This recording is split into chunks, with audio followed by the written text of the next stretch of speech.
Keselamatan diri sanggup digadai. Semuanya gara-gara kegiatan mengedar dadah.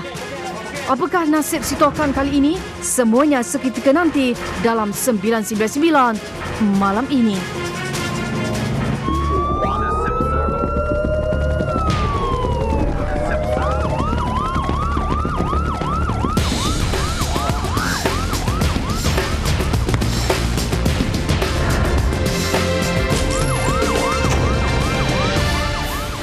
Sepuluh militan diberkas. Menurut kenyataan media PGRM yang dikeluarkan semalam, taktik sebuah kumpulan militan yang berselindung di sebalik misi kemanusiaan tumpas apabila bahagian anti keganasan cawangan khas Bukit Aman menahan 9 anggota ahli kumpulan berkenaan termasuk ketuanya di Selangor dan Kedah. Manakala seorang lagi ditahan siang tadi. Daripada 10 yang ditahan, 8 lelaki. Mereka berusia antara 22 dan 55 tahun. Suspek dikatakan sering menjalani pertemuan sulit untuk memantapkan lagi ideologi militan selain mengumpul dana dan menjalani latihan ala ketenteraan. Ideologi kumpulan ini dikatakan mirip kumpulan pengganas Jemaah Islamiyah dan Al-Qaeda, iaitu menentang kerajaan yang mengamalkan demokrasi. Mereka dikatakan berjihad di negara bergolak dan mempunyai hubungan dengan kumpulan pengganas yang beroperasi di luar negara. Menurut pihak polis, kumpulan militan ini telah dibentuk sejak setahun yang lalu dan merekrut ahlinya menerusi laman sosial. Ketua Polis Negara Tan Sri Khalid Abu Bakar mengucapkan syabas kepada pasukan PDRM atas kejayaan ini menerusi laman Twitter miliknya. Tambah beliau lagi, ketika dihubungi petang tadi, satu sidang media akan diadakan mengenai kes ini dalam waktu terdekat. Pihak polis kini memburu saki-baki ahli kumpulan itu yang dianggarkan kira-kira 30 orang. Kesemua suspek disyaki melakukan kesalahan berkaitan keganasan dan mereka disiasat mengikut prosedur Akta Kesalahan Keselamatan Langkah-Langkah Khas 2012. Assalamualaikum dan salam sejahtera sidang penonton sekalian. Saudara, alasan ini mungkin sudah menjadi lumrah menggunakan pas pelajar untuk masuk dan tinggal di negara ini. Yang menjadi kebimbangan adalah pertambahan jumlah mereka yang tertumpu di satu-satu kawasan perumahan. Fenomena ini sekaligus mengungkit keluh resah penduduk tempatan. Wartawan Amir Ashraf Ahmad Kamal ada perinciannya mengenai bagaimana keadaan di Damansara yang didakwa menjadi sarang pendatang asing tanpa izin, terutamanya benua Afrika.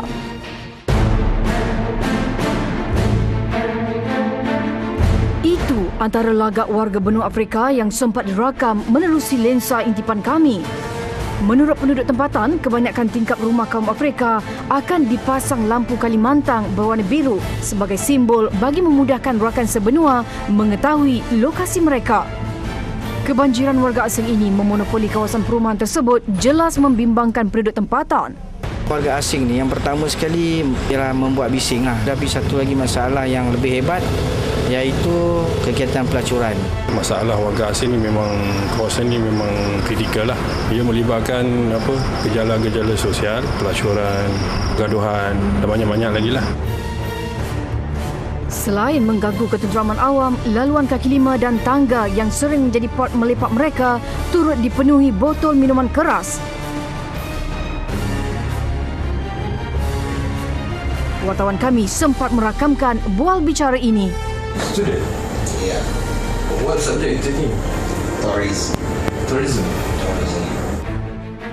Walaupun majoriti mengaku berstatus pelajar, namun gaya yang dipamer memberi gambaran sebaliknya. Rentetan itu bersempena Ops 6P Fasa 3, bangunan 25 tingkat di Damansara ini diserbu Jabatan Imigresen Putrajaya. Hello. Setiap unit rumah yang didiami warga asing ini diperiksa pihak berkuasa bagi membantras jenayah dadah, penipuan wang palsu dan cyber. Difahamkan penduduk warga asing di sekitar kawasan ini adalah 700 orang dan hampir 200 daripadanya adalah warga asing dari benua Afrika. Menurut maklumat awam, mereka menjadikan lokasi ini untuk menjalankan kegiatan haram.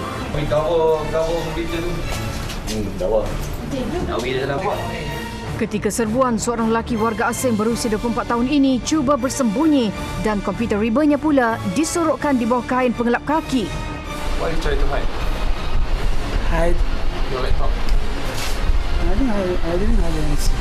Huh? I didn't hide anything. Komputer riba ini dipercayai digunakan untuk menjalankan kegiatan penipuan cyber. Setelah pemeriksaan dilakukan, lelaki ini turut ditahan kerana tiada dokumen perjalanan yang sah. Rata-rata yang ditahan dalam operasi ini mendakwa pelajar di sebuah pusat bahasa di sekitar Ceras, namun pemeriksaan lanjut mendapati pasport mereka telah tamat tempoh hampir 3 bulan yang lalu.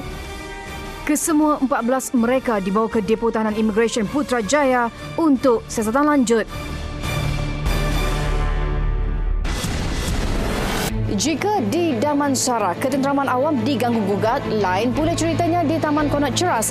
Jenayah penipuan cyber atau lebih tepat lagi love scam antara yang galak dilakukan oleh Mat Afrika dan wanita tempatan pula dijadikan dalang dalam kegiatan mereka. Menurut rekod polis, bahagian Jabatan Siasatan Jenayah Komersial Bukit Aman, suku pertama tahun ini, hampir 300 kes dilaporkan berkaitan jenayah penipuan internet yang melibatkan warga benua Afrika. Ia sekaligus menyebabkan kerugian mencecah 10 juta ringgit. Bergerak daripada aduan orang awam, pihak polis menyerbu lokasi panas di sekitar Taman Konat Ceras. Dalam obstiong ini, 30 warga benua Afrika ditahan di sebuah pangsapuri kerana dipercayai terlibat dalam jenayah tersebut. Mereka termasuk 24 orang lelaki yang kesemuanya berusia dalam lingkungan 20 dan 40 tahun. Operasi ini diketuai Timbalan Pengarah Rusikan dan Operasi JSJK Dato' Abdul Jalil Hassan dengan kekuatan anggota polis ramai 232 orang dan dibantu 31 pegawai dari Jabatan Imigresen Malaysia, JAWI, Kementerian Pengajian Tinggi dan Jabatan Pertahanan Awam Malaysia.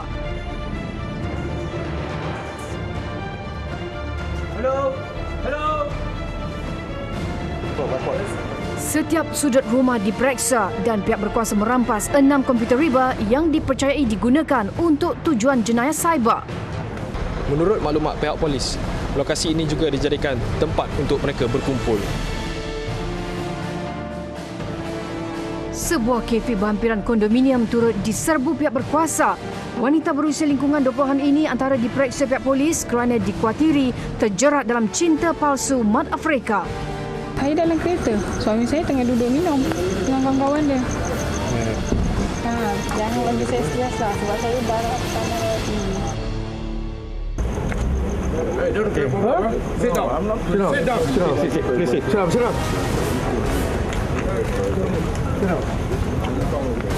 Mangsa ni kebanyakan adalah orang tempatan, terutamanya wanita-wanita, ibu tunggal yang keseorangan, yang kesunyian. Ingin pihak polis menasihatkan agar berhati-hati dengan pelawaan untuk menjalinkan hubungan dengan sindiket ini kerana mereka akan menggunakan gambar-gambar lelaki kacak sehingga kan mereka kerugian jutaan ringgit. Kesemua yang ditahan boleh didakwa di bawah Seksyen 420 Kanun Keseksaan selain tindakan lanjut oleh pihak imigresen.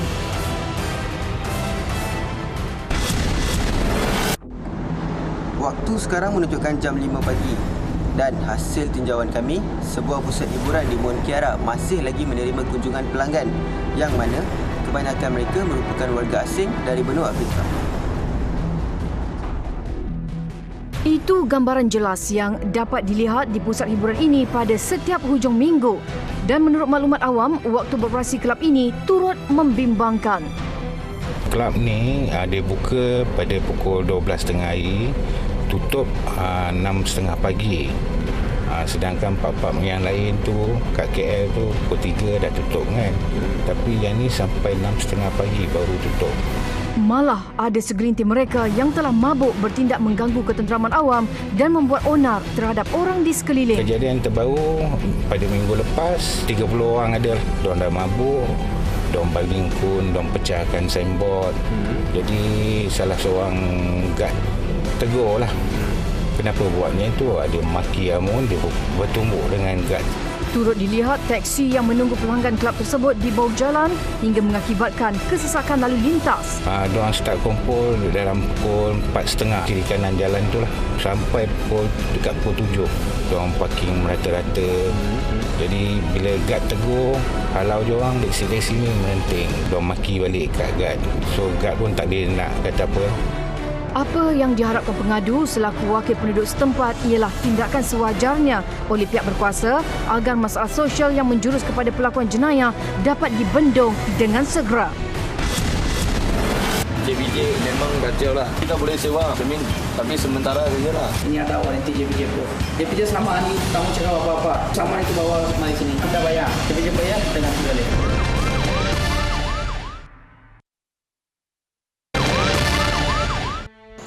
Keperluan atau sekadar bergaya? Itu persoalan yang perlu dijawab oleh pemilik kenderaan bercermin gelap. Namun, walau apapun alasan mereka, undang-undang tidak harus diperlekehkan. Undang-undang telah menetapkan tahap peratus ketulusan cahaya yang mengambil kira aspek keselamatan dan juga kesihatan bagi setiap pengguna jalan raya. Kita ikuti laporan ini. Berdasarkan undang-undang di bawah kaedah-kaedah kenderaan motor, kadar ketulusan cahaya yang dibenarkan pada cermin hadapan ialah 70%. Manakala cermin sisi kiri, kanan dan belakang 50% ke atas.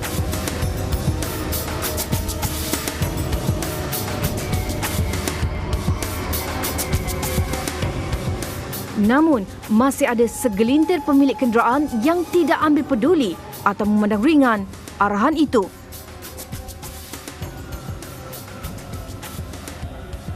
Kegelapan itu memang memadai. 70%, 50% nampaknya memang sudah cukup lah dari segi kesihatan. Didapati sekiranya cermin gelap ni kita tak nampak siapa yang ada di dalam tu. Kita tak tahu penjana yang mana ada penculikan ke atau ada barang-barang tertentu kita tak boleh nak tahan sebab kita tak tahu siapa yang dalam tu. Ekoran itu, operasi dan sekatan jalan raya sentiasa dilaksanakan pihak JPJ Selangor untuk mengesan dan seterusnya mengekang jumlah mereka yang melanggar peruntukan berkenaan. Ini adalah mesin auto light yang digunakan oleh pihak JPJ untuk mengesan ketulusan cahaya pada cermin kenderaan. Hasil operasi ini sebanyak 35 buah kenderaan diperiksa dan 12 saman dikeluarkan kerana melanggar peraturan cermin yang ditetapkan. Tidak tahan cuaca panas antara alasan yang kerap digunakan pemandu apabila ditahan pihak JPJ dalam operasi ini.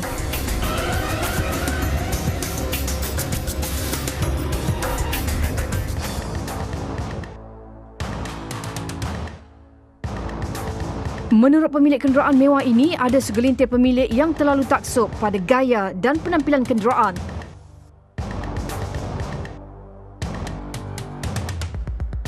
Kata pun dah tahu dekat Malaysia ni undang-undang dia memang tak boleh cermin gelap. Ini lebih pada hobi je, bukan kata apa pun. Bila cermin gelap tu dia nampak lebih menarik kita tu. Nak nampak bergaya, itu saja. Usahawan berusia 32 tahun ini turut mendakwa ada segelintir ejen penjual kereta yang menjadi dalang penipuan ujian kenderaan di Pusat Pemeriksaan Kenderaan Berkomputer, Puspakom. Masa saya beli tu cermin hitam, kemungkinan dia tukarlah cermin putih. Pergi dekat Puspakom tu, pergi cek balik dia punya cermin apa semua dah dulu semua. Dia tukar balik cermin hitam. Curiga dengan kesahihan dakwaan itu, kami ke pusat jualan kereta di ibu kota bagi mendapatkan kepastian. Cermin gelap ni tak apa ke ni? Kira bersyarat memang tak ada bas. JPJ memang kacau lah. Inspection kita boleh sewa cermin tapi sementara saja lah. Bagi kita bervakum saja. Berapa sewa tu? Kita bagi you tapi tak mahal lah. Kalau you kena cermin putih pun dalam 5-600 lah. Menurut ejen ini, pemasangan cermin cerah secara sementara hanya untuk menjalani pemeriksaan di Puspakom boleh disewa serendah RM500. Setelah lulus ujian ketulusan cahaya, cermin asal yang gelap akan dipasang semula sebelum kenderaan diserahkan kepada pembeli. Namun, taktik itu nyata tidak dapat memperdaya pihak berkuasa kerana setiap cermin kenderaan yang mendapat kelulusan akan ditampal pelekat hologram khas. Setelah kita buat ujian pada cermin kenderaan, sekiranya keputusannya dah lulus mengikut akta JPJ, kita akan tampalkan 4 hologram stiker pada cermin hadapan satu, cermin sisi sebelah kanan, kiri dan cermin belakang kenderaan. Selain pusat jualan kereta, premis aksesori kenderaan juga dengan berani meyakinkan pelanggan bahawa tinted filem yang dijual ada kebenaran pihak JPJ. Ini ada kualiti JPJ pun. JPJ sama ni tamu cakap apa-apa. You sama itu bawa mari sini. Kita bayar. Ada JPJ bayar kita ganti balik. Kita baru buang. Kata dua itu sesungguhnya membuka banyak persoalan. Apa yang mengelirukan kami jika benar kelulusan diberi JPJ, mengapa notis dan saman masih diterima pemandu atau pemilik kenderaan?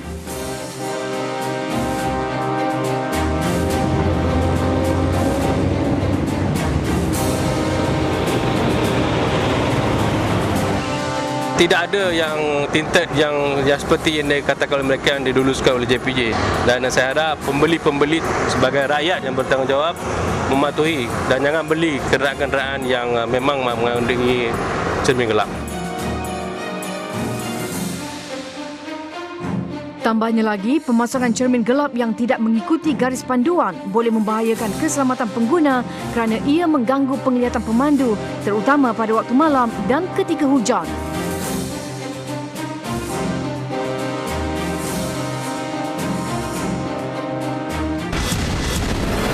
Sudah 6 kali ditahan, mungkin maksud serik tidak pernah wujud dalam kamus hidupnya.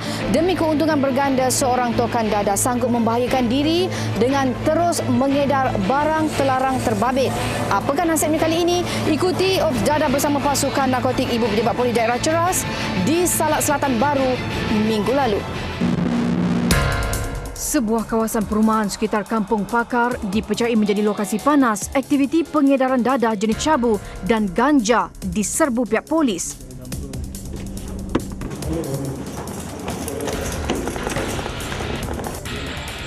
Operasi yang diketuai Ketua Bahagian Siasatan Jenayah Narkotik IPD Ceras ASP Nik Izani Muhammad Faisal menyerbu 2 buah rumah yang disyaki menjadi part untuk melepaskan gian.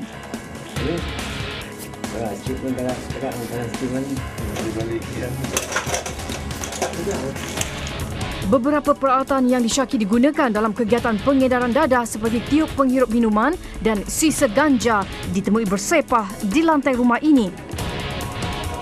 Dalam ni ada lagi. Iaitu ketika serbuan gara-gara melihat kelibat pasukan polis di kawasan ini, seorang lelaki dipercayai pengedar dadah bertindak melarikan diri merentasi lebuh raya.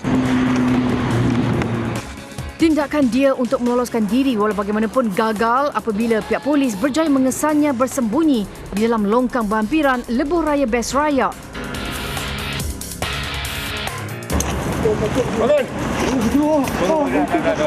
Betul hilang. Semua bawah lagi. Pokek lah. Hasil pemeriksaan lanjut terhadap lelaki berusia 26 tahun ini, polis menemui 6 paket plastik Lucina yang mengandungi serbuk yang dipercayai dadah jenis syabu dengan berat keseluruhan 5.7 gram. Kenapa kamu lari? Aku tak jual dulu. Kamu jual lah? Hah? Pisang jual dulu. Siasatan pihak polis mendapati lelaki tempatan ini pernah ditahan 6 kali kerana jenayah dadah dan dia dikatakan telah menjadi street pusher atau lebih tepat lagi pengedar dadah jalanan sejak 3 bulan lalu. Berapa you ambil? Ada kadang-kadang 200. Satu paket dia buat 3 dia. Boleh pecah 3 lah? 3. Akibat melakukan kesalahan di bawah Seksyen 39-A-1 Akta Dadah Berbahaya 1952, suspek dibawa ke IPD Ceras untuk tindakan lanjut. Hasil ujian saringan air kencing, dia didapati positif dadah jenis ganja. Dadah ni takkan habis selagi ada permintaan. Kalau bila ada permintaan tu, mesti ada individu-individu yang akan mengambil kesempatan untuk mengedar dadah. Sebab dadah is a business. Keuntungan, untuk menaut keuntungan. Itu sahaja. Kalau masyarakat sedar, dia tak mau beli dadah, dia sepakat, kuranglah masalah-masalah gejala dadah. Operasi berakhir sekitar jam 11 malam.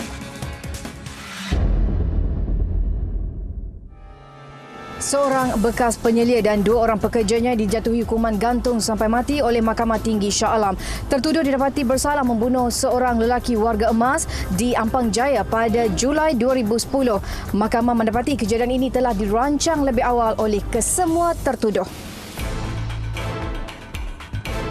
Hakim Datuk Nur Azian Syahri menjatuhkan hukuman tersebut terhadap bekas penyelia I Sangkar 32 dan dua pekerjanya S Gopi 33 dan S Ranjit Kumar 28 tahun. Mereka didakwa membunuh P Kanaya yang berusia 61 tahun. Berdasarkan fakta kes, pergaduhan asal berlaku antara ketiga-tiga tertuduh dan dua anak lelaki mangsa. Mangsa yang tiba di tempat kejadian cuba menghalang dan menyelamatkan anak-anaknya yang diserang oleh kesemua tertuduh. Sepanjang pembicaraan, pihak pendakwaan memanggil 21 saksi, manakala pembelaan pula memperdengarkan keterangan ketiga-tiga tertuduh. Pendakwaan dikendalikan oleh Timbalan Pendakwa Raya Suzana Abdul Latif dan Muhammad Ashraf Mat Kamal, manakala ketiga-tiga tertuduh diwakili Peguam Bela Jagdish Kaur. Di mahkamah sama, 7 lelaki warga asing dijatuhi hukuman penjara 12 tahun dan 15 sebatan selepas mengaku bersalah atas tuduhan pilihan memiliki antara 483 gram hingga 667.7 gram dadah jenis metafetamin. Hakim Datuk Ghazali Cham memerintahkan hukuman berkuat kuasa pada 25 Julai 2010. Mereka yang berusia 26 hingga 43 tahun mengaku memiliki dadah berkenaan antara 24 hingga 28 September 2010 di tandas Hospital Kajang dan Serdang. Hasil ujian X-ray di Hospital Kajang mendapati ada kapsul dadah dalam perut mereka dan sebanyak 572 kapsul berjaya dikeluarkan.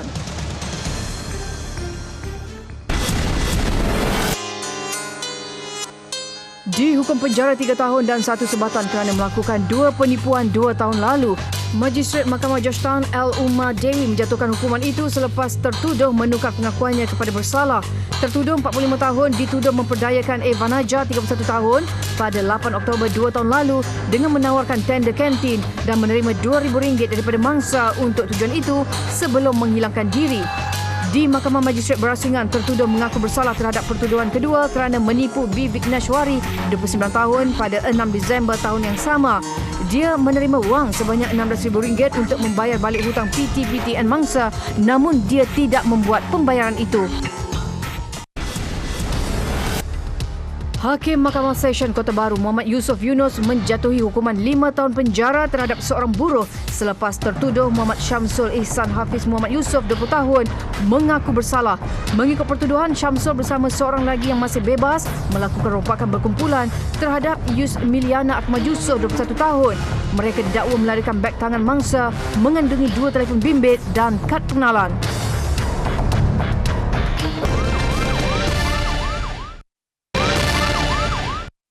Seorang pekerja kilang ditetak dan ditikam sebelum sempat menjamu makan malam. Dia dibunuh oleh seorang lelaki yang bersenjatakan pisau. Kejadian di Sungai Buloh itu membuka tirai rangkuman kejadian jenayah seminggu 999. Seorang pekerja kilang warga asing maut setelah ditetak, ditikam di kepala dan dada dalam satu kejadian di sebuah kilang perabot di Kampung Baru Sungai Buloh. Dipercayai mangsa yang ketika itu sedang bersedia untuk makan malam bersama rakannya. Suspek yang bersenjatakan pisau dikatakan menceroboh ke rumah mangsa melalui pintu belakang. Motif kejadian masih disiasat.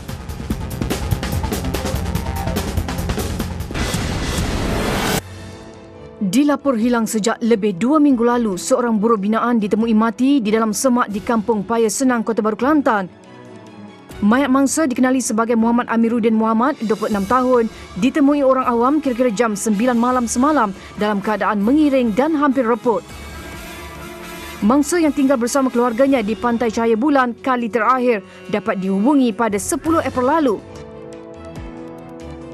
Mayat dibawa ke Hospital Raja Perempuan Zainab 2, Kota Baru.